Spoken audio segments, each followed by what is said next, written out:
মাত্র কয়েকটা পয়সা হয়েছে এমন পাপ নিয়ে আসে,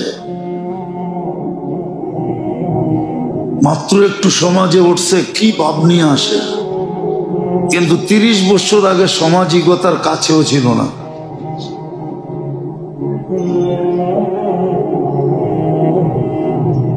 মাঝে মাঝে দেখি, রাগ হবেন না কিন্তু বুঝানোর জন্য বলতেছি, কিন্তু শোয়া যাই।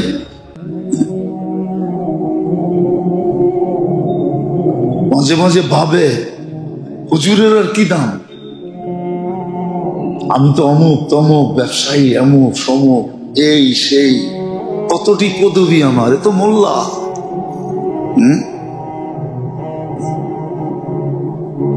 কিন্তু এই প্রবাদ বাক্য তো ঠিক, শিল্লি খাইলি মোল্লা চিনলি না, এটাও একটা প্রবাদ বাক্য আছে, জানেন না মনে হয়?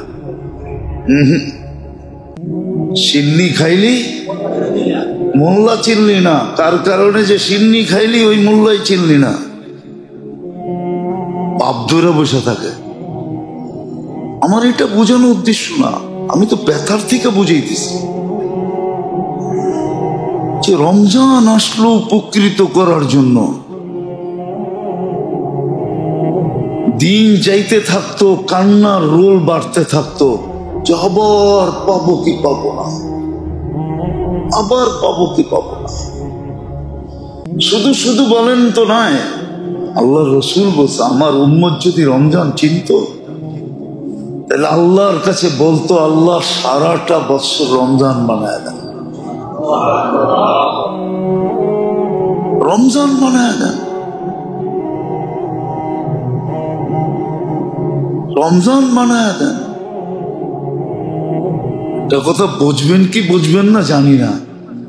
যে মুসলমান বিজাতিদের মুখাপেক্ষিতা দেখায়, কোন দুঃখে দেখায় আমার তো বুঝে আসে না। আপনি বলবেন ওরা না দিলে তো আমরা চলতে পারবো না। আরে আমগো তো চলার দরকার নাই, আমাদেরকে তো দিয়েই দিছে। সারা দিনে এক বেলা খাবি, রোজার নিয়ত করবি, সোয়াবের কাটটি তোর লাগতে থাকবে। কি এক বেলা খাবি আর কি রোজার রোজার আরে নিয়ত করবি, রোজার নিয়ত করবি।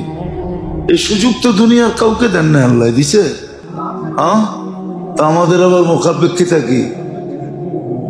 এক বেলা খামু বেটা, তারপরও রোজার গাঠটি নিয়ে কিয়ামতের দিন উঠমু।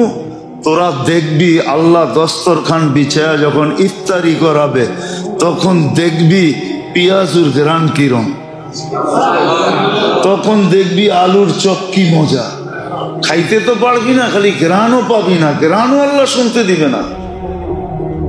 তখন দেখবেন আলুর চপের ঘ্রাণ কিরম, তখন বুঝবেন বেগুনি কিরম মজা, তখন বুঝবেন সিঙ্গারা কিরম মজা। ইফতারি যে আল্লাহ করাবে তখন বোঝা যাবে আইটেম কতগুলা। তো মুসলমানের আবার মুখাপেক্ষিতা কি, কোন দিক দিয়া বলেন, কোন দিক দিয়া মুখাপেক্ষিতা, কোন দিক দিয়া? বলবেন কাপড় ছাড়া নামাজ হবে কিভাবে? আরে কোন জায়গায় পেয়েছেন নামাজের জন্য? যার ঘরে কাপড়ই নেই সে নামাজ পড়বে না? তাকে নামাজ শিখায় নাই। শুধু পার্থক্য এতটুক, তুই বয়া বয়া ইশারায় পড়বি, তারপরও কবুল। বয়া বয়া কি রুকুও করবি না, সেজদাও করবি না, বয়া বয়া তোর ইশারাই আমাদের চোখের উপরে। যেমন নবীজিকে আল্লাহ বলছে ফাসবির ফাআনতা বিআয়ুনিনা, যদিও তর্জমা এইভাবে করা যাবে না, সবুর করেন আপনি আমাদের চোখের পুতুল, এটাই তর্জমা হয়। আল্লাহ তো আমাদেরকে এটাই বলতেছে, তোরে পুতুল বানায় নিমু, তুই বয়া বয়া ইশারায় পড়বি। কাপড় কি? মুসলমানের মুখাপেক্ষিতা কোন দিক দিয়া? যাক, এটা আমার বোঝানোর উদ্দেশ্য না, বোঝানোর উদ্দেশ্য এটাই যদি আপনাদের দিলের ভিতরে ধাক্কা লাগে, রমজান তো চলে গেল, চলে যেতেছে, কিন্তু আমি কতটুকু উপকৃত হইলাম, আমি কতটুকু লাভবান হইলাম, আমি কতটুকু রমজানের পরে মরে গেলে বুকে হাত দিয়া বলতে পারবো লাইলাতুল কদর পায়া আসছি। আমার ধারণা মতে, তোমার এখানে কি জানি না, কিন্তু আমার ধারণা মতে আমি পায়া আসছি। কেন আমি 5 রাত্র ইবাদতের ভিতরে ছিলাম, 10 রাত্র আমি ইবাদতের ভিতরে ছিলাম, 10 রাত্র আমি মসজিদের ভিতরে ছিলাম, আমি পায়া আসছি, এটা আমার ধারণা। আপনার কাছে কি লেখা আছে আমি জানি না। আমি তো লাইলাতুল কদর পায়া আসছি 83 বছর, বিদায় বাঁচছি এত বছর বাদ, এত বছর, আমি এত বছরের পাওনা আপনার কাছে। এই কথা কি বলতে পারবো? চলে তো গেল রমজান, আল্লাহকে কি অতটুকু রাজি করতে পারলাম? মাগফিরাত কি মিলল? নাজাত কি মিলল? বুঝাইতে তো আল্লাহ কম বুঝান না, রসুলও কম বুঝান নাই, আর ওগুলা পয়রা পয়রা ওলামাও তো কম বুঝান নাই, কিন্তু আমার সমাজের গায়ে কতটুকু লাগলো।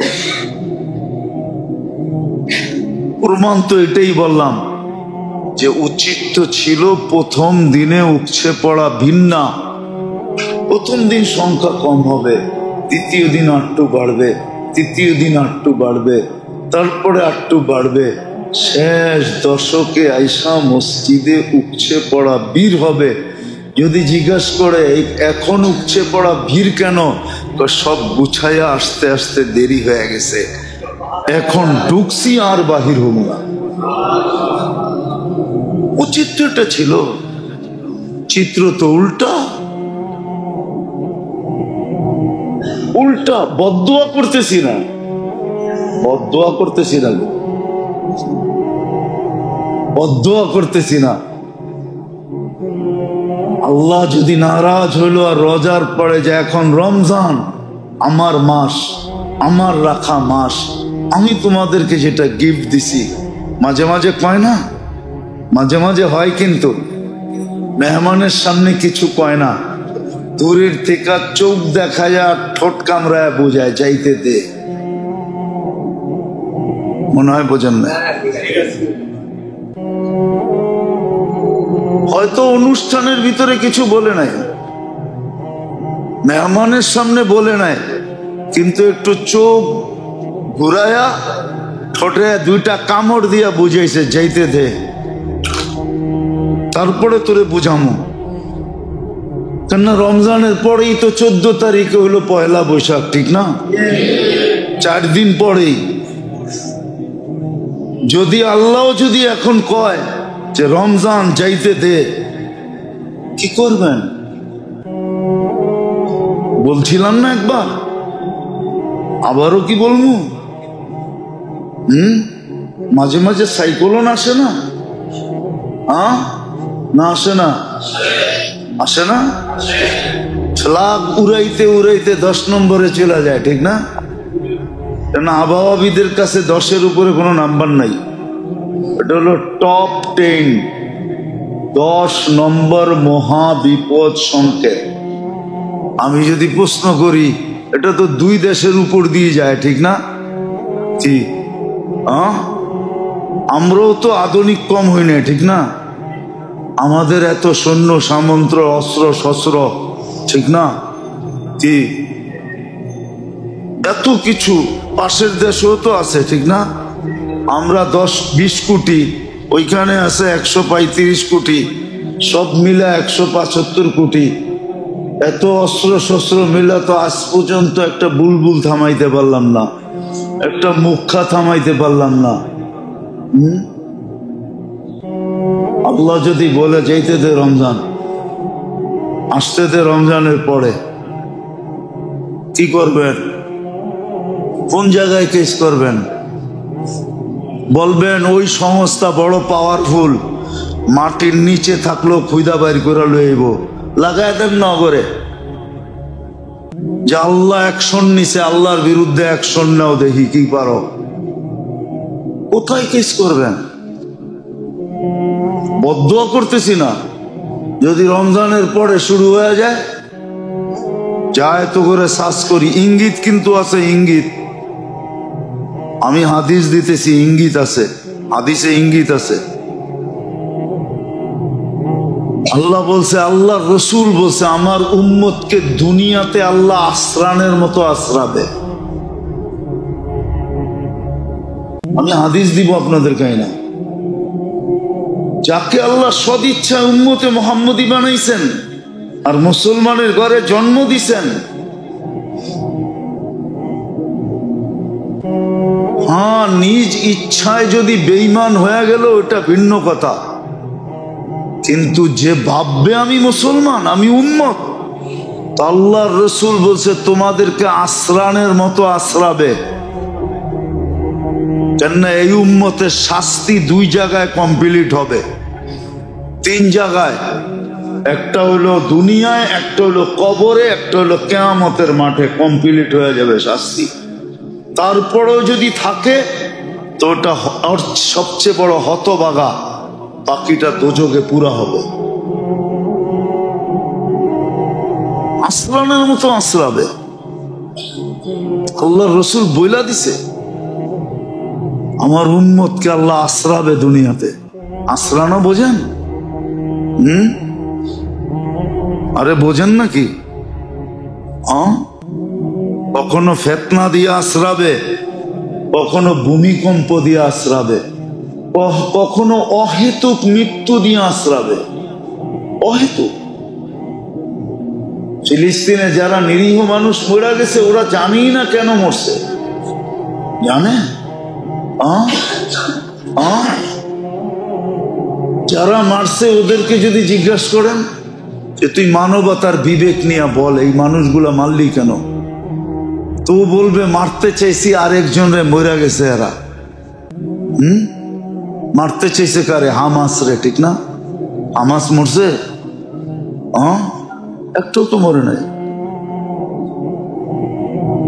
প্রমাণ তো দিতে পারে যে হামাস একটাও মরছে, একটাও তো মরে নাই। সাধারণ মানুষ মরছে। কিয়ামতের দিন যখন ওরা উঠা জিজ্ঞাসা করবে বিআইয়ি যামবিন কুতিলাত, আল্লাহ আমরা কেন মরলাম? সব দেশেই আছে, নিরীহ মানুষ মরতেছে। আজকাল তো হত্যা এরকম হয়, যে করছে সেও জানে না, যে মরছে সেও জানে না কেন মরলাম, কেন আমাকে হত্যা করা হলো। অহেতুক মৃত্যু যেটাকে বলে, অনর্থ। নাইলে 5 টাকার চার জন্য মানুষ মরে না? বাংলাদেশের পত্রিকায় নাই? নাইলে 5 টাকার বাদামের জন্য মানুষ মরে না? বাংলাদেশের পত্রিকায় নাই?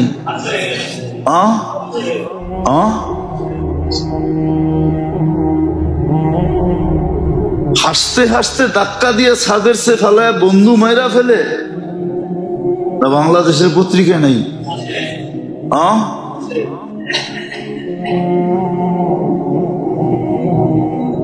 মেরে দোস্ত, সত্য এটা, আল্লাহ আশ্রাবে আমাদেরকে। বদদুয়া করতেছি না, ভয়ে আছি যে রমজান চলে গেল, না জানি কি ঘিনাইমা আসে আকাশ থেকে। কেননা ভোগ তো আমাকেও করতে হবে, এটাই সত্য। নেককারদেরকেও ভোগ করতে হবে, কেন সমাজে আছে, এই মাটিতে আছে, প্রত্যেকের ভোগ করতে হবে। এটাও হাদিসে আছে, এমন আশ্রান আশ্রাবে তোমরা চিৎকার দিবে, চিৎকার, মাতা নাসরুল্লাহ, আল্লাহ সাহায্য কবে আসবে। কিন্তু নবী নাই তো জবাব কে দিবে? নবীর যুগে তো নবীরা জবাব দিত, আলা ইন্না নাসরাল্লাহি কারীব, আল্লাহ সাহায্য কাছে। কিন্তু এখানে কেউ চিৎকার দিবে না, তোমরা শুধু চিৎকার দিবা, মাতা নাসরুল্লাহ, আল্লাহ সাহায্য কবে আসবে। কজন বলতে পারবো যে ডেলি অগণিত বার তওবা করছে? তওবাও তো করি দেয়। ও মেরে দোস্ত, আসে, এখনো সুযোগ আছে, দিলে যদি ঢেউ লাগাইতে পারেন আর ঢেউ যদি উঠাইতে পারেন, অনুসূচনার ঢেউ, অনুতপ্ত হওয়ার ঢেউ, লজ্জিত হওয়ার ঢেউ এখনো যদি বুকের ভিতরে উঠাইতে পারে, তাহলে হইতে পারে কাজে এখনো আসতে পারে। ডেলি ইফতারির সময় 10 লক্ষ লোককে মুক্তি দিচ্ছেন। ডেলি ইফতারির সময় 10 লক্ষ করেছে। জুমার দিন পার ঘন্টায় 10 লক্ষকে দেন।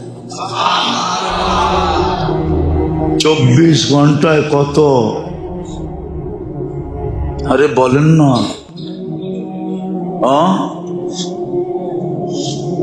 কত লোককে দিছেন? যদি 12 ঘন্টায় 10 লক্ষ দেন, 2,40,00,000 লক্ষ লোককে আজকে মুক্তি দিবেন। আপনি একবারও কি সকাল থেকে বলছেন যে আল্লাহ আমার নামটাও একটু লেখা দিয়েন? একবারও বলছেন? বললে হাত উঠায় দেখান যে আমি বলছি। হাত তো একজন উঠাইতে পারবেন না।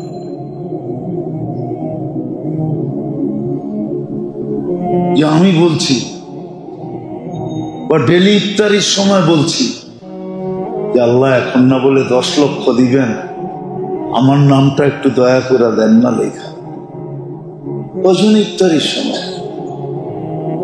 তখন তো ইফতারির দোয়াও মনে থাকে না। দোয়া করবে তো দূরের কথা, দোয়াও মনে থাকে না। ইফতারির উপরে এমন ভাঙ্গা পড়ে, ঠিক না? ঠিক না?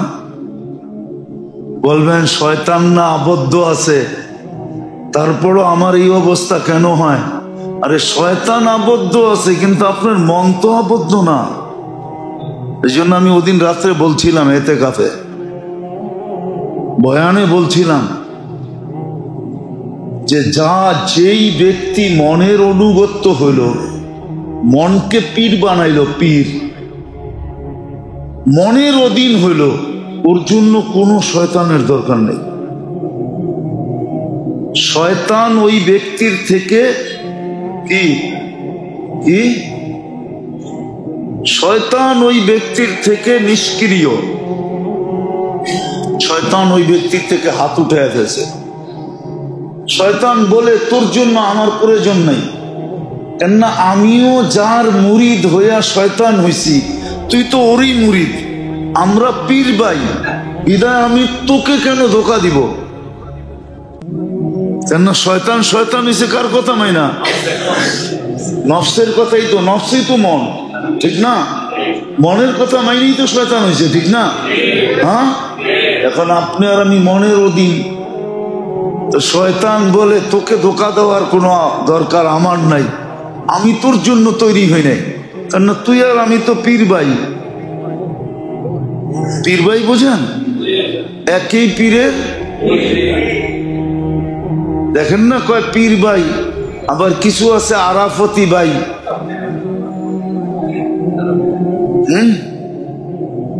দিব্যি বেপর্দা আরাফতের ভিতরে দাঁড়ায় দাঁড়ায় কথা কইতেছে, আরে ভাই পর্দা, আমরা আরাফতি ভাই বোন না? এরা বলে আরাফতি ভাই বোন।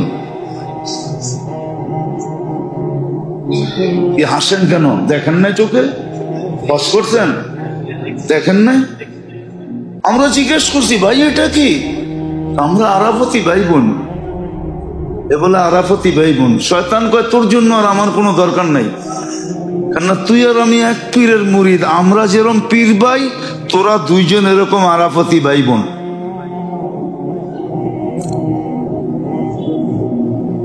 এটাই বলছিলাম যে মনের অনুগত্য হইল, মন চাহি জীবন যেটাকে বলে, ওর জন্য শয়তানের কোনো কাজ নাই।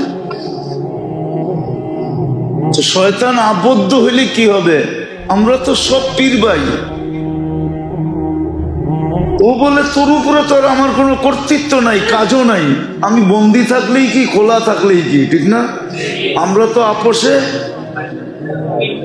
আরে পীর ভাই কন্যা, আপোষে পীর ভাই, ভাই ভাই না, পীর ভাই। মনে হয় বুঝাইতে পারি না, এই জন্য আমাদের এই দুরবস্থা। খোদার ওয়াস্তে ভিতরে ঢেউ জ্বালা, ঢেউ জ্বালা। আরেকটা কথা বলেই শেষ করতেছি, সারা রমজানে করা উচিত ছিল, করেন তো নাই? কারণ আল্লাহও জানে, আল্লাহ রসুলও জানে, আল্লাহও জানে, আল্লাহ রসুলও জানে।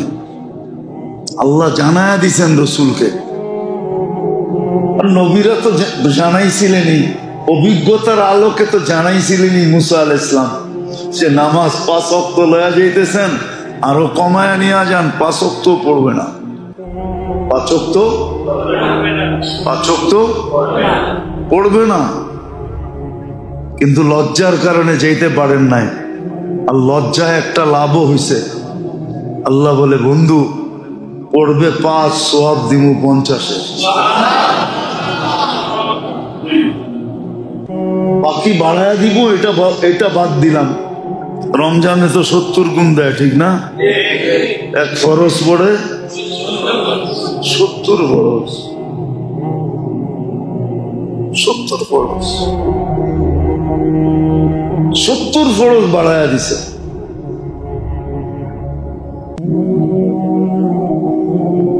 যেটা বলতেছিলাম, অভিজ্ঞতার আলোকে আল্লাহ জানায়া দিছেন, আল্লাহ রসুলও জানায়া দিছেন, জানায়া দিছেন আমাদেরকে, জানায়া দিছেন যে সহানুভূতি কতটুকু করবে। এক গোটের বিনিময়ে, এক ডোকের বিনিময়ে জান্নাত দিতে চাইলে কি হবে, জান্নাত নিয়ে দাঁড়ায় থাকলে কি হবে। আমরা তো বলি লয় তো লয় কে, ঠিক না? এটাই তো আমরা সারা বাস দেখাইছি, ঠিক না? যদি তা না দেখাইতাম তাহলে প্রত্যেক বাড়ির সামনে এক বাড়িওয়ালা আরেক বাড়িওয়ালার বাড়ির সামনে দাঁড়ায় থাকতো ইফতারির আগে। ভাই দাঁড়ায় আসো কেন? ভাই আমার ইফতারটা নেও না, একটু আমারটা দিয়া খোলো না, আমি জান্নাতের পাগল হয়ে আসছি। সহানুভূতির মাধ্যমে জান্নাত পাইতে চাই, ইফতার খোলানোর মাধ্যমে জান্নাত পাইতে চাই। তাহলে তো প্রত্যেক বাড়িওয়ালা দ্বিতীয় বাড়িওয়ালার সামনে দাঁড়ায় থাকতো। রোডের চতুর্পাশের বাড়িওয়ালারা রোডের ভিতরে দাঁড়ায় থাকতো।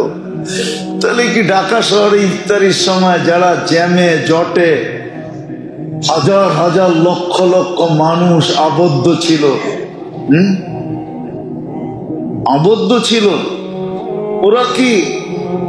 ওরা কি একটা পানির বোতলের জন্য হাহাকার করতো নাকি?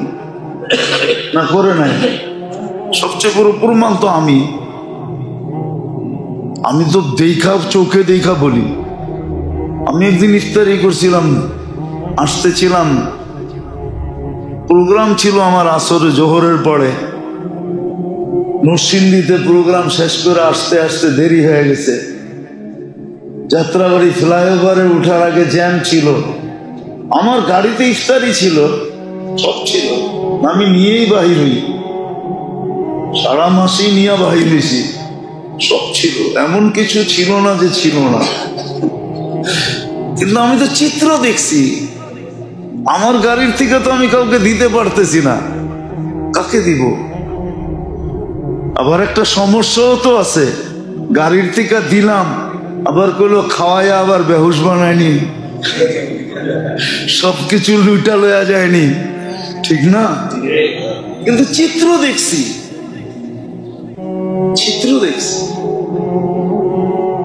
চিত্র দেখছি, আমার গাড়িতে সব ছিল, খেজুর ছিল, পনির ছিল, সব ছিল, বাটার ছিল, সব ছিল, পানি ছিল, সব ছিল, আলহামদুলিল্লাহ। কিন্তু আমি চিত্র দেখছি আর আমি আফসোস করছি, হায় কেমন জাতি আমরা, কেমন বন্দা আমরা, কেমন উন্মত আমরা। উচিত ছিল চতুর্দিকের মানুষগুলা ভাঙ্গা পড়া, ছুটে আসা, ভাই আজান হইতেছে, ল ইফতারি খা, পাছের ভিতরেই কর। কিন্তু কয়জন? তো তো সহানুভূতি যখন করে না, আল্লাহও জানে, আল্লাহ রসুলও জানে যে করবে না, তারপরও চেষ্টা করে দেখছেন, আরেকটা সহানুভূতির সুযোগ দিচ্ছেন, যেটাকে ফেতরা বলে। রোজার কমি খামিকে পুরা করার জন্য ফেতরার ফিলোসফি হলো দুইটা। একটা হলো রোজার ভিতরে যা কমি খামি হয়ে গেছে, ফেতরা ওটাকে রিকভারি করবে। আরেকটা হলো গরিবকে খুশির দিনে ধনীদের সাথে সংযুক্ত করবে। গরিবকে ধনীদের সাথে খুশির ভিতরে সংযুক্ত করবে, এই জন্য ফেতরা ছিল। যাক আলহামদুলিল্লাহ, এখন তো ফাউন্ডেশনও চলে আসছে। আমার তো মনে আছে প্রথম আমি যখন এখানে বলি যে 5 প্রকার দিয়া ফেতরা দিতে হবে, তখন এইখানের মানুষও আমাকে নিয়ে হাসছে। ওই লোকগুলো এখনো বেঁচে আছে, অনেকজন বেঁচে আছে, সবাই বা মারা যায় না। 2-4 জন চলে গেছে না, মেম্বার সাহেব চলে গেছে, বাদল ভাই চলে গেছে, মিয়া ভাই চলে গেছে, আরো এরকম 2-4 জন চলে গেছে, কিন্তু বাকি সব এখনো জীবিত আছে। ওনারা হাসতো, তো জীবনভর শুনলাম 20 টাকা আপনি কোত্থেকে লইছেন, কিশমিশ, পনির, খেজুর, জব, জীবনে শুনি নাই। তো আমাদের চিৎকারের আওয়াজ এখন ফাউন্ডেশন পর্যন্ত পড়ছে। ফাউন্ডেশন এখন লেখা 4-5টার সার্কুলেশন দেয়। আলহামদুলিল্লাহ, সুম্মা আলহামদুলিল্লাহ। আমার মনে হয় আমার আওয়াজ আর ব্যথা ওইখানে যে ধাক্কা দিছে। আল্লাহ রসুল এই ব্যবস্থা করছে, এই জন্য ফেতরা। ফেতরা এই জন্য যেন রোজার কমি খামিকে রিকভারি করে, আর দ্বিতীয় গরিব যেন ধনীর সাথে খুশির ভিতরে সম্মিলিত হতে পারে, এই জন্য ফেতরা। আর ফেতরা সমর্থ অনুযায়ী, আল্লাহ আপনাকে যতটুকু সমর্থ দিছে অতটুকু দেয়। কৃপণতা করেন না, কোন দিক দিয়ে নিয়ে যাবে আপনি টেরও পাবেন না। আপনি অন্যটা ভাইবা বসে থাকবেন, আপনি বলবেন রোগ ব্যাধি মানুষের হয়ই, রোগ হয়েছে, স্কয়ারে গেছি 6 লাখ গেছে গা, রোগ হইলে তো লাগবই, কিন্তু এই 6 লাখ কোন জায়গার থেকে গেছে এটা আপনি জানেন না। কার পয়সা কার জেবে গেছে আপনি জানেন না। এই পয়সা যদি গরিবের জেবে যেত, এই জন্যই তো কিতাবে বলে যে গুমের থেকে ওইটা সৎকা দাও, আর সৎকা তো তারুদ্দুল বালা। যদি তুমি সারাদিন বিপদ থেকে বাঁচতে চাও, তাহলে গুমের থেকে ওইটাই একটা কাঠ মেরা দাও। কাঠ মারে না, কাঠ চেনেন? আরে মনে হয় জীবনে কাঠকুট খেলা দেখেন নাই, আরে জানেন, তারপরও চুপচাপ আছেন আর কি, না জানার বান্ধরা, ঠিক না? দেখেন না, চষে আয়া কাঠ মেরা দেন, মারলাম এটা দেহি মা, ঠিক না? সকালে ওইটা সৎকার কাঠ মেরা দাও, ওইটাই সৎকা দাও, সৎকা দাও। আমি আপনি করে তাহাদিসে নেয়ামত বলতেছি, অহংকার করে বলতেছি না, শুধু উৎসাহিত করার জন্য বলতেছি। আলহামদুলিল্লাহ, আমি 2008 থেকে এই পর্যন্ত হবে, আমার ঘরের নিয়ম এটা, সকালে উঠা নাস্তা হোক আর না হোক, আগে সৎকা হবে, নাস্তা পরে হবে, এবং ভিন্ন ভিন্ন ভাবে হবে। আল্লাহ বাঁচাই দিতেছে, কারণ আমি ভুক্তভোগী ছিলাম 2008 পর্যন্ত, জানে অনেকে, ছেলে নিয়ে ভুক্তভোগী ছিলাম, কিন্তু আলহামদুলিল্লাহ এখন আর ভুক্তভোগী না। এখন ওষুধ কিনতেই হয় না, আমারটা কিনতে হয়, বাচ্চা কাচ্চার কিনতে হয় না, আলহামদুলিল্লাহ ঘরের কিনতে হয় না, আল্লাহ বাঁচায় দিছে। উচিত ছিল ঘুমের থেকে উঠেই সৎকা দিবে, সৎকা দাও। ফেতরা যেটা, এটা সমর্থ অনুযায়ী, মন খুইলা, ঈদের আগে, ঈদের আগে, ঈদের আগেই দেওয়া দাও। এটা গরিবের হক। আমার রোজার কমি খামিকে দূর করবে, আমার রোজার কমি খামিকে দূর করবে। আর গরিব কিয়ামতের দিন, আরে ঈদের দিন আমার খুশিতে আমার পাশে দাঁড়াবে, সংযুক্ত হবে। আজকে যদি সত্যই বিত্তশালীরা এরকম মন খুলা সমর্থ অনুযায়ী যদি দেয়, ছেত্রা দেয়, তাহলে সমাজের এই দুরবস্থা হয় না, সমাজে গরিব থাকে না। যাকাত যদি মুসলমান হিসাব করে দিত, পাই পাই আর পদ্ধতি মতে দিত, তাহলে মুসলিম সমাজে 2, 4, 5 বছর পরে যাকাত লেনেওয়ালা থাকতো না, যাকাত লেনেওয়ালা থাকতো না। যাকাত দেওয়ার পদ্ধতি আছে, ওই অনুযায়ী যদি দিত তাহলে ওই কথা সত্য হইতো, হবে একদিন ইনশাআল্লাহ হবে। অতীত হয়েছে, আবার সামনেও হবে। মুসলিম সমাজে যাকাত লেনেওয়ালা কেউ থাকবে না, অতীতে হয়েছে। ওমর ইবনে আব্দুল আজিজ রহমতুল্লাহ আলাইহির জামানায় হয়েছে। বলছে এত মাল আফ্রিকার থেকে আসছে বলে যাকাত, বলছে ওইখানে দিয়ে আসলা না কেন? ওইখানে লেনেওয়ালা কেউ নাই। যখন ওইখানে নাই, বাগদাদে কোত্থেকে থাকবে? বলছে অন্য জায়গায় কোথাও মুসলিম বিশ্বে যাকাত লেনেওয়ালা নাই। বলছে কি করব? বলছে মুসলমানের উন্নতির পথে খরচ করো, রাস্তা বানাইতে হবে, বানায় দাও। বিয়ে শাদিতে খরচ করে দাও। কার বাড়িতে বিয়ের লাখ মেয়ে আছে আর ছেলে আছে, এদের বিয়ের ভিতরে খরচ করো। ওটা সরকারের পক্ষ থেকে খরচ হবে। কি উন্নয়নের রাস্তায় খরচ করো। মুসলমানের আপোষে বিয়ে শাদির ভিতরে খরচ করে দাও। কেন? এটা কাফেররে দেওয়া যাবে না। এই উম্মতের জন্য আল্লাহ বৈধ রাখছেন, নাহলে কোনো উম্মত তো যাকাতে আঙ্গুল পর্যন্ত লাগাইতে পারতো না। কপালে আমাদের দুর্গব এখনই আসে নাই, আল্লাহ এই উম্মতের জন্য সহজ করছেন। ওরা দিত 10%, আমাদের দিতে হয় 2.5%। ওরা খাইতেও পারতো না, ছুঁইতেও পারতো না। আমাকে ধনীরা দেয়, গরিবরা ফুর্তি করে খায়। খালি খায় না, আবার যে দিছে তারই বাড়িতে দাওয়াত কইরা 20 পদ খাওয়াইতেছে। যদি জিজ্ঞেস করে কিরে এত পথ? আপনার জুতার উসিলেই তো এত পথ কিনছি। মনে হয় বোঝেন নাই, কাহিনী একটা আছে। সাধু বলে আসছে, দামি জুতা পড়া, কিন্তু ভক্তের বাড়িতে কিছু নাই। তো ভক্ত জুতা লুকায় নিয়ে বেচে হালাইছে, বাজার করে না খাওয়াইছে। তো এখন বলতেছে এত আইটেম কেমনে করলি? আপনার চরণের বদৌলত। তো যাওয়ার সময় আবার হাদিও দিছে, আবার হাদিও দিতেছিস, আপনার চরণের বদৌলত। আমার জুতা কই? এতক্ষণ কি কইলাম?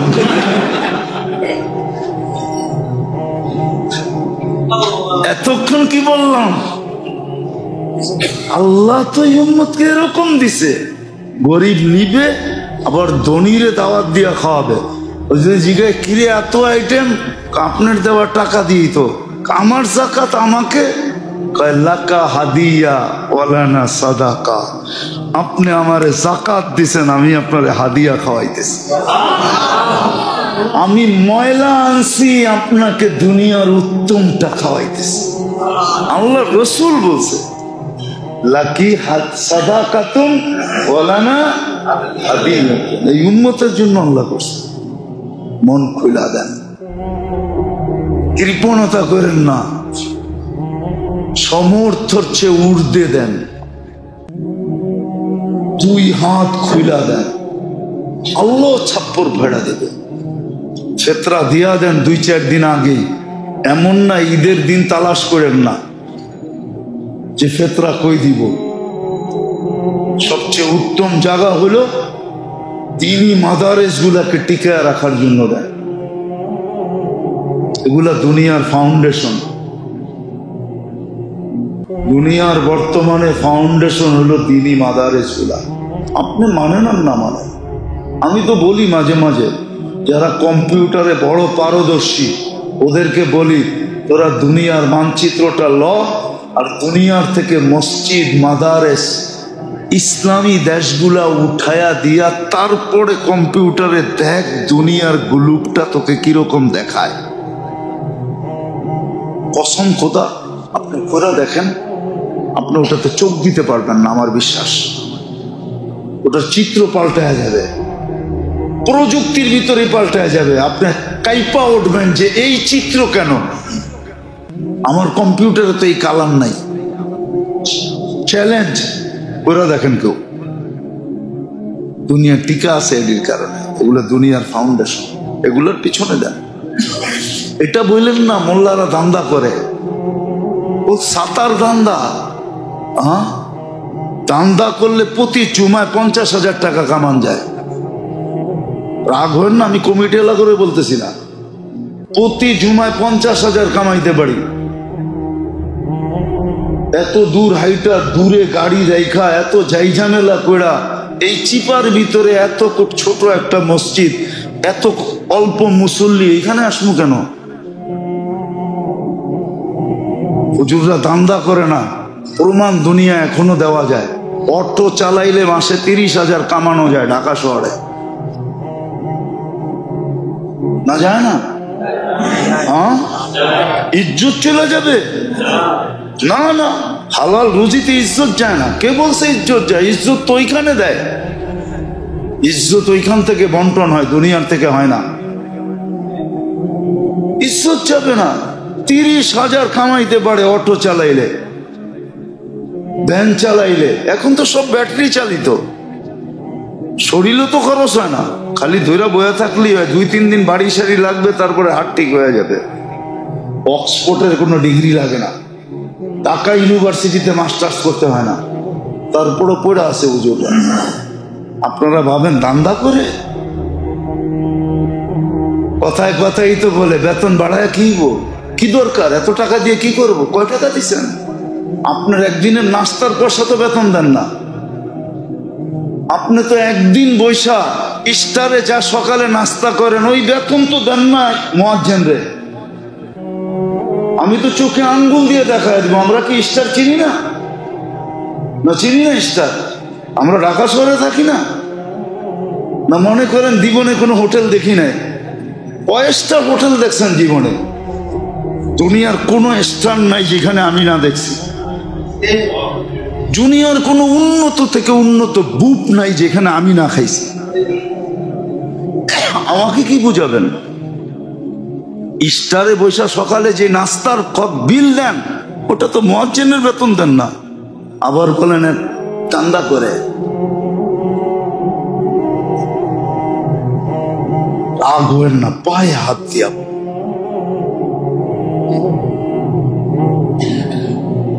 রাগ হবেন না। কামানের হাজারো রাস্তা এখন রয়ে গেছে, হুজুররা কামড় দিয়ে পড়া আছে ফাউন্ডেশন ধরে রাখার জন্য, যেন দুনিয়া টিকা থাকে। আপনি ঘুমান, এরা রাত্রে উঠে আপনার জন্য দোয়া করে। কচি কচি বাচ্চাগুলা শীতের দিনে চোখের পানি একদিকে কাঁপতে থাকে ঠান্ডায়, আর একদিকে চোখ দিয়ে পানি ঝরতে থাকে, আর আল্লাহ আল্লাহ করতে থাকে। এগুলাকে টিকায় রাখার জন্য ফেতরা সবচেয়ে উত্তম জায়গা। আলেম ওলামার পিছে খরচ করে উত্তম জায়গা। ফতুয়া লয়া খালি ফিরে, ফতুয়া বাঁচে টোকায়। হাফেজ রে তারাবির বিনিময় নেওয়া জায়েজ আছে? আরে তোরে বিনিময় হাফেজ চাইলো কবে? কবে চাইছে হাফেজ যে এত টাকা দিতে হবে? চাইছে আজ পর্যন্ত? তুই তো তোর হুকুম শিখোস নাই, আমরা তো আমাদের হুকুম শিখি নাই।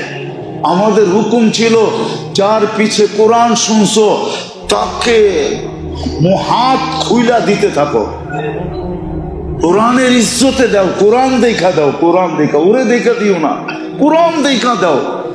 হাফেজ যেন বাহির হয় সুদেশ। আপনাদেরকে কেমনে বোঝাবো? দুইটা তো বেজে গেল, যেদিন মক্কায় তারাবি শেষ হয়, ইমামরা যখন বাহির হয়, তো 15 থেকে 20টা মার্সিডিজ গাড়ির চাবি আসে, চাবি হাদিয়া, চাবি নিয়ে দাঁড়ায় থাকে, হযরত এই চাবি নেন।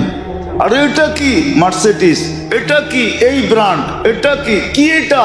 আপনার পিছে কোরআন শুনছি, হাদিয়া। রিয়ালের বান্ডেল তো বাদই দিলাম, আপনার হুকুম তো এটা ছিল যে হাফেজকে হাদিয়া দিয়া এত দাও। ও তো চায় নাই ফতুয়া জিগায় তারাবি পড়ায়া টাকা নেওয়া যায় গেছে। তুই হাফেজের ফতুয়া তুই জিজ্ঞেস করস কেন? তুই তোর ফতুয়া জিজ্ঞেস কর যে তারাবি পড়তেছি, আমার উপরে হুকুম কি বলেন। জিগায় হাফেজ একটা, ঠিক না? হ্যাঁ, ওই কাহিনীর মতো বলে অমুকের পোলায় পশ্চিম দিকে মুখ করে পেশাব করলো, ওইটা জিজ্ঞেস করে না, ওইটা জিজ্ঞেস করে, কিন্তু ওর পোলায় যে ডেলি করে এটা জিজ্ঞেস করে না। যে আমার পোলা পশ্চিম দিকে মুখ করে পেশাব করে, এটা জায়েজ কি জায়েজ না, এটা জিজ্ঞেস করে না। ও জিজ্ঞেস করে আঙ্গুল উঠা, আপনার পোলা পশ্চিম দিকে মুখ করে পেশাব করে কেন? জিজ্ঞেস করতেছে হাফেজেরটা যে তারাবির পরে হাফেজরে টাকা দেওয়া দেখা নেওয়া জায়েজ আছে কিনা। তুমি হাফেজেরটা কেন জিজ্ঞেস করো? তুমি তোমারটা জিজ্ঞেস করো যে আমাকে হুকুম কি দিছে কোরআন। আমাকে তো হুকুম দিছে 2 হাতে দাও, হাদিয়া দাও একে 2 হাতে, কোরআনের ইজ্জতে দাও। কোরআনের, কোরআন কালকে বলবে আল্লাহ আমাকে এত ইজ্জত করছে, আপনি ওরে একটু ইজ্জত করবেন না। কোরআন যেন আমাকে বলে যে আল্লাহ আমাকে এত ইজ্জত করছে প্রতি রমজানে, আপনি একটু ইজ্জত করবেন না। তো আল্লাহ হাসি দিয়া বলবে তুই যখন পক্ষে আমি বিরুদ্ধে যাই তো যাই কি করা, তুই তো আমারই কালাম, আমি বিরুদ্ধে যাই কি করা। উচিত ছিল এটা জিজ্ঞেস করনের। আমাদের ফোন করে জিজ্ঞেস করে হাফেজে তারাবির পয়সা নেওয়া জায়েজ আছে? আল্লাহ মাফ করুক। এই জন্য মেরে দোস্ত, ফেতরা এখনই দেন, মন খুলা দেন, সমর্থের ঊর্ধ্বে দেন, গরিবদেরকে তালাশ করা দেন, আত্মীয় স্বজনের ভিতরে তালাশ করেন। আপনি হয়তো দেখতেছেন পাশ দিয়া গেলে গিয়ে ঘ্রাণ আসে, আপনি ভাবেন ডেলি মনে হয় ঘি দিয়া খায়া আসে। হইতে তো এটাও পারে যে খায় নাই, খাইছে ডাল দিয়া, কিন্তু সমাজে চলার লেগা বাইরে হওয়ার আগে মুছে একটু ঘি লাগায় বেরিয়েছে, এটাও তো হইতে পারে। মনে বোঝেন নাই? না বোঝেন নাই। এই কাহিনী শুনছেন কোনোদিন? শুনেনও তো নয়। আত্মমর্যাদাশীল মানুষ ঘরে ক্ষুধার্ত চলতেছে, বাহিরে কেমনে বলে যে ঘরে ক্ষুধার্ত? তো ওই বাহির হওয়ার আগে ওই যে কোনায় একটু ঘি লাগা রয়েছে, ওইটা হাতে লাগায়া একটু মুছে লাগায়া মুখে একটু লাগায়া বেরিয়েছে, যাতে প্রতিবেশী পাশ দিয়ে গেলে ঘিয়ের ঘ্রাণ পায় আর বলে না ঘি দিয়া তো মাইরা আইছে। আসলে কিন্তু ক্ষুধার্ত ছিল। এরকম আমাদের আত্মীয় স্বজন বহুত আছে, পাড়া প্রতিবেশী বহুত আছে যে মুছে ঘি লাগা বাইর হয়, বাহিরে জানতে দেয় না, খবর নন ভিতর থেকে। থাকলে 2 হাতে খরচ করেন ওর উপরে, টাকা যাবে। আজকে যদি দুনিয়ায় কিয়ামত হয় কালকে সকালে, বলেন আপনাদের ব্যাংক ব্যালেন্স কোন জায়গায় যাবে? জান্নাতে যাওয়ার পরে দিবে, ঠিক না? কোথায় যাবে ব্যাংক ব্যালেন্স? কোথায় যাবে ঘরের গচ্ছিত সোনা? কোথায় যাবে সম্পদ? বলে 2 হাতে খরচ করেন, সমর্থের ঊর্ধ্বে দেন। আল্লাহ আমাদেরকে আমল করার তৌফিক দান করুন। ওমা আলাইনা ইল্লাল বালাগ। রোজা শুধু আধ্যাত্মিক ফায়দা না, শারীরিক ফায়দা। এজন্য ডাইরেক্ট নাম তো দিতে পারে না রোজা। মুসলমান যেই নাম দেয় ওই নাম যদি দেই তাহলে হয়তো আমাকেও বলতে পারে। কিছু শব্দ এখন ব্যবহার হয় না, ওকেও বলতে পারে মৌলবাদী, ঠিক না? এই জন্য শব্দ চেঞ্জ করে দিছে অটোফেজি। কি আপনি দেখেন, নেটে যান, এটার বিরাট বড় কাহিনী পাবেন, আপনি পুরা তথ্য পাবেন। অটোফেজি লেখা সার্চ দেন, এখন বিরাট তথ্য চলে আসবে। যারা অটোফেজি করে, ডায়েট কন্ট্রোল করে, আরেকটা নাম দিছে ডায়েট কন্ট্রোল, এটাও রোজা। তো রোজা ছিল শারীরিক উপকারিতা এবং আধ্যাত্মিক উপকারিতা। পরীক্ষায় যেন পাশ করতে পারে, শুধু আধ্যাত্মিক না, আরো একটা শব্দ যোগ করা যায়। যোগ করা যায় না, করা উচিত, একান্ত উচিত। শব্দ রোজা হইল, রমজান হইল এই উম্মতের জীবনের পরিপূরক। পরিপূরক বুঝেন? বা সারা বৎসর ব্যবসায় লস হয় না, লস, আর সিজনে ওটা কি হয়, ফিল আপ হয়, রিকভারি হয়, ঘাটতি পূরণ হয়, ঠিক না? রোজা হইল ঘাটতি পূরণ।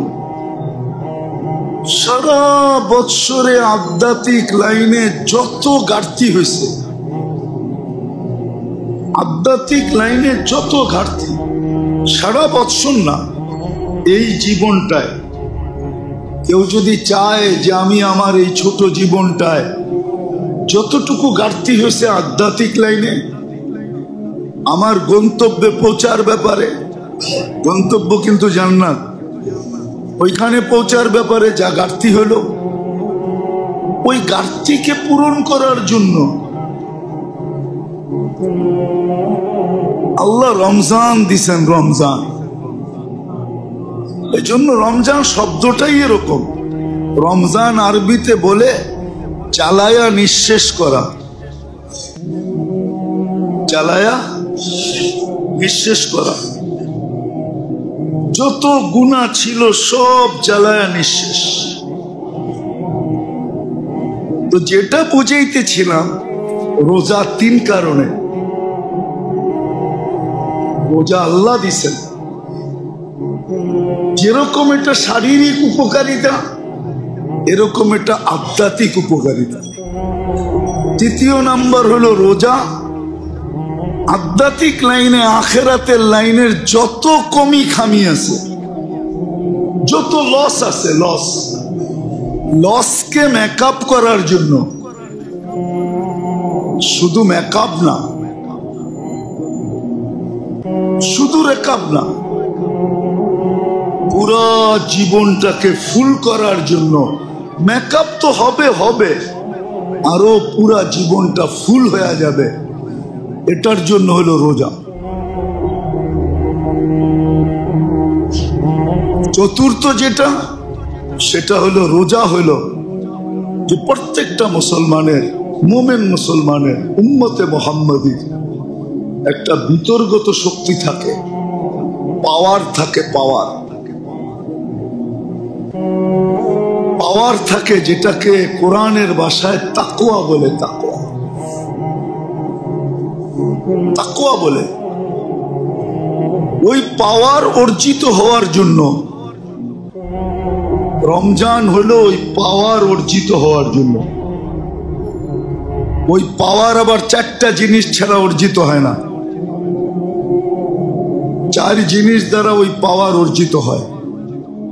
আর ওইটা একমাত্র 12 মাসের ভিতরে রমজানেই পাওয়া যায়, আর কোথাও পাওয়া যায় না।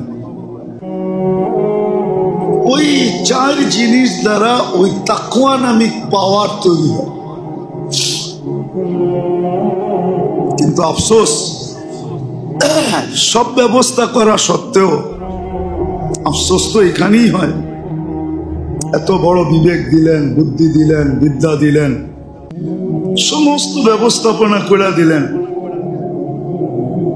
পাশ করার যত ব্যবস্থাপনা আছে সব নিজের থেকে করলেন, কিন্তু আফসোস কতটুকু মুসলমানের এটার উপরে প্রস্তুতি আছে? আল্লাহর রসুল রমজানের প্রস্তুতি শাবানের 1 তারিখ থেকে শুরু করতেন। শাবানের 1 তারিখ থেকে প্রস্তুতি। কিন্তু আমাদের ভিতরে রোজা ঢেউ লাগবে যেদিন চাঁদ ওঠে। এখন পর্যন্ত কোনো ঢেউ লাগে না, লাগছে নাকি? রোজার ঢেউ লাগে না। তাও যদি সবার ভিতরে লাগতো তাইলেও মনকে বুঝাইতে পারতাম, কিন্তু 30% মানুষের ভিতরে লাগবে কিনা এটাও সন্দেহ আছে। 30% মানুষের ভিতরে লাগবে কিনা রোজার ঢেউ, 30% মানুষের ভিতরে লাগবে কিনা সন্দেহ আছে। এজন্য যুক্তি এটাই বলে, আমি যে বলি যে রমজান মিলল, আল্লাহর রসুল যে বললেন বা আল্লাহ যে বললেন ওই ব্যক্তি ধ্বংস হোক, এটা আল্লাহরও কথা। রমজান পাইলো কিন্তু মাপ পাইলো না, এটা আল্লাহরও কথা, আল্লাহরও সিদ্ধান্ত। এটা জিবরিলের সিদ্ধান্ত, আমাদের নবীজিরও সিদ্ধান্ত, 3 জনের একক সিদ্ধান্ত। আর এটাতে যুক্তি আছে, দলিলের দরকার নেই, যুক্তি আছে। এটা যুক্তিগত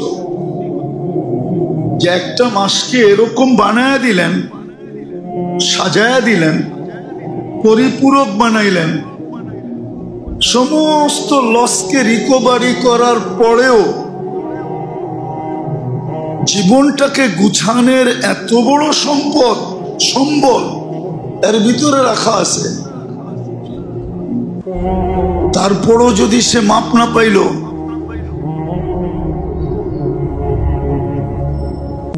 মাপের দিন নির্ধারিত করে কিন্তু ব্যবস্থাপনা নিয়ে বসে আছে, ঠিক না? বসে আছে, তারপরও পাইল না, তাহলে এটা কোনো অযৌক্তিক না যে সে ধ্বংস হোক, সে সর্বদিকে বঞ্চিত। এই জন্য মেরে দোস্ত, কেউ উচিত ছিল সবার গায়ে লাগুক। আজকে যে আমাদের দুরবস্থা, সবচেয়ে বেশি মুসলিম সারা দুনিয়াতে নির্যাতিত, এটার কিছু কারণ আছে। এটা সবচেয়ে বড় কারণ হলো এটা আল্লাহর পক্ষ থেকে যা কিছুই দেওয়া হলো এটাকে অবহেলা করা, অবহেলা করা, এটাকে মাইনা না নেওয়া। আপনি একটু চিন্তা করে দেখেন, যদি দলীয় গঠনতন্ত্র না মানলে বহিষ্কার হয়, তো আপনাকে আমাকেও তো বহিষ্কার করা দরকার ছিল অনেক আগে, না ছিল না? আপনি বলবেন উনি তো দলের থেকে বহিষ্কার করলো, আল্লাহ কি বহিষ্কার করবে? আল্লাহরও তো বহিষ্কার করার ব্যবস্থা আছে না নাই?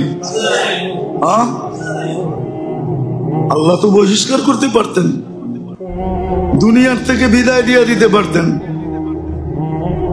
জায়গাটা জায়গায় ধরতে পারতেন। আল্লাহ তো তাও করেন নাই। ও নিজেরটা 16 আনা, আল্লাহটা 1 আনাও না। কি আল্লাহটা 1 আনাও না? আল্লাহ পাওয়ার কোনো যোগ্যতা রাখে না, সব সেলুট আপনি পেবেন। আল্লাহ কোনো সেলুট পাওয়ার যোগ্যতা রাখে না। 24 ঘন্টা নুন দেয় আর 24 ঘন্টা ওনার নুন খাই, আর আল্লাহ গুণ পাওয়ার কোনো অধিকার রাখে না। আজকে তো আমাদের অধিকাংশ ব্রেন এটাই বলতেছে যে আল্লাহর গুণ পাওয়ার কোনো অধিকার রাখে না। আপনি নাউজুবিল্লাহ পড়েন কেন? মুখ দিয়া না বলে, কর্মে তো বলে। যদি কর্মে না বলতো ছেলে ও আলহামদুলিল্লাহ নিয়ে ক্রিটিসাইজ করতো কেন? বলেন, বলেন, যুক্তি দিয়া বুঝান। বলতে চাইতেছে, আমরা বলতে চাইতেছি যে আল্লাহ পাওয়ার যোগ্য কেন হবে, অথচ 24 ঘন্টা ওনার নুন খাবে। আল্লাহ গুণ পাওয়ার যোগ্য না, আল্লাহর গুণ গাওয়া হোক এটার যোগ্য আল্লাহ না। তো যাই হোক, যেটা বুঝাইতেছিলাম যে রমজানের ঢেউ এখনো আমাদের গায়ে লাগে না, অথচ আজকে কিন্তু 8 তারিখ, 11 তারিখ রাত্রে তারাবি শুরু হবে, 12 তারিখ থেকে প্রথম রোজা। হ্যাঁ, ঢেউ লাগছে, ইসলামপুরে যায় দেখেন লাগছে, বাদামতলি যায় দেখেন লাগছে, রোডঘাটে যায় দেখেন লাগছে। কালকে রাত্রে আমি চুনকুটিয়ার থেকে শুধু ব্রিজ পার হয়েছি 3.5 ঘন্টায়। আমি রাত্রে 4টার সময় আসছি চুনকুটিয়া। আমি যখন নয়া বাজার ক্রস করি তখন 7:30 বাজে, বাসায় পড়ছি তখন 8:15। এক ব্রিজ বন্ধ, ঢেউ এখান দিয়ে লাগছে, ঢেউ এটার ভিতরে লাগছে। এখনো যে আসলাম না, ওই চিপা চিপা দিয়া হুন্ডা দিয়ে আসছি, গাড়ি রেখা তোলাই খালের মাথায়, টিপু সুলতান রোডের মাথায় গাড়ি রেখা বসছে। তো ঢেউ লাগছে, কিন্তু রোজার ঢেউ লাগে না, ইবাদতের ঢেউ লাগে না, রোজার ঢেউ লাগে না। ঢেউ লাগবে, সহানুভূতির ঢেউ লাগবে না, লাগবে দ্রব্যমূল্যের ঢেউ লাগবে। রোজা হইতে শুরু, এখনই তো বাইরে গেছে, আরো কত বাড়বে আল্লাহ জানে। সহানুভূতির ঢেউ লাগে না, সহানুভূতির ঢেউ ছিল রোজার ঢেউ, ওটা লাগে না। যা হোক, কথা শেষ করতেছি, আল্লাহ করুক বুঝে আসুক।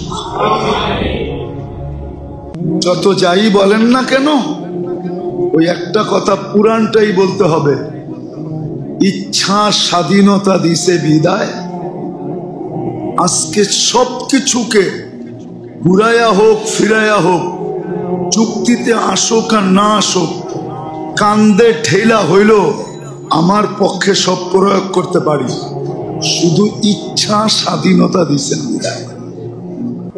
ইচ্ছা স্বাধীনতা যদি না দিতেন, ইচ্ছা স্বাধীনতা না দিতেন, তাহলে কোনো কিছুকে মোড়ায়া গোড়ায়া তর্ক তুর্ক কইরা নিজের পক্ষে ব্যবহার করার, আরে চুল পরিমাণ কেন, বালুর কণা পরিমাণ সম্ভব ছিল না।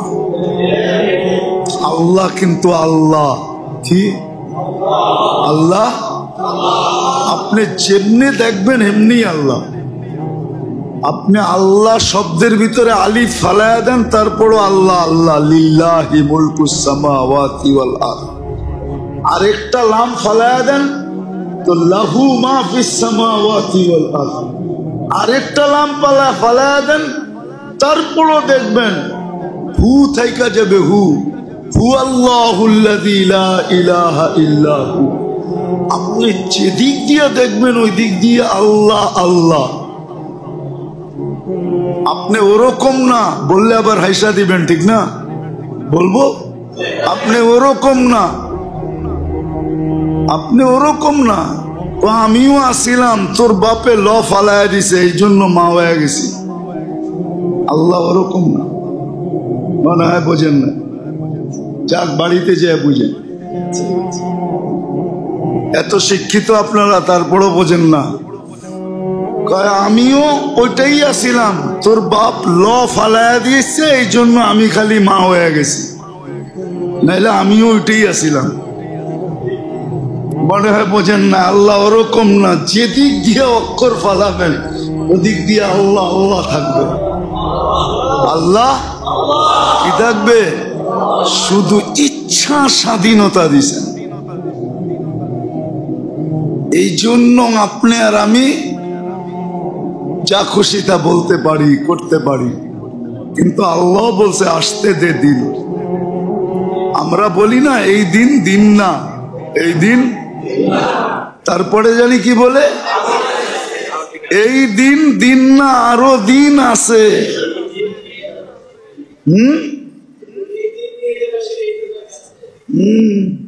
সত্য এটাই,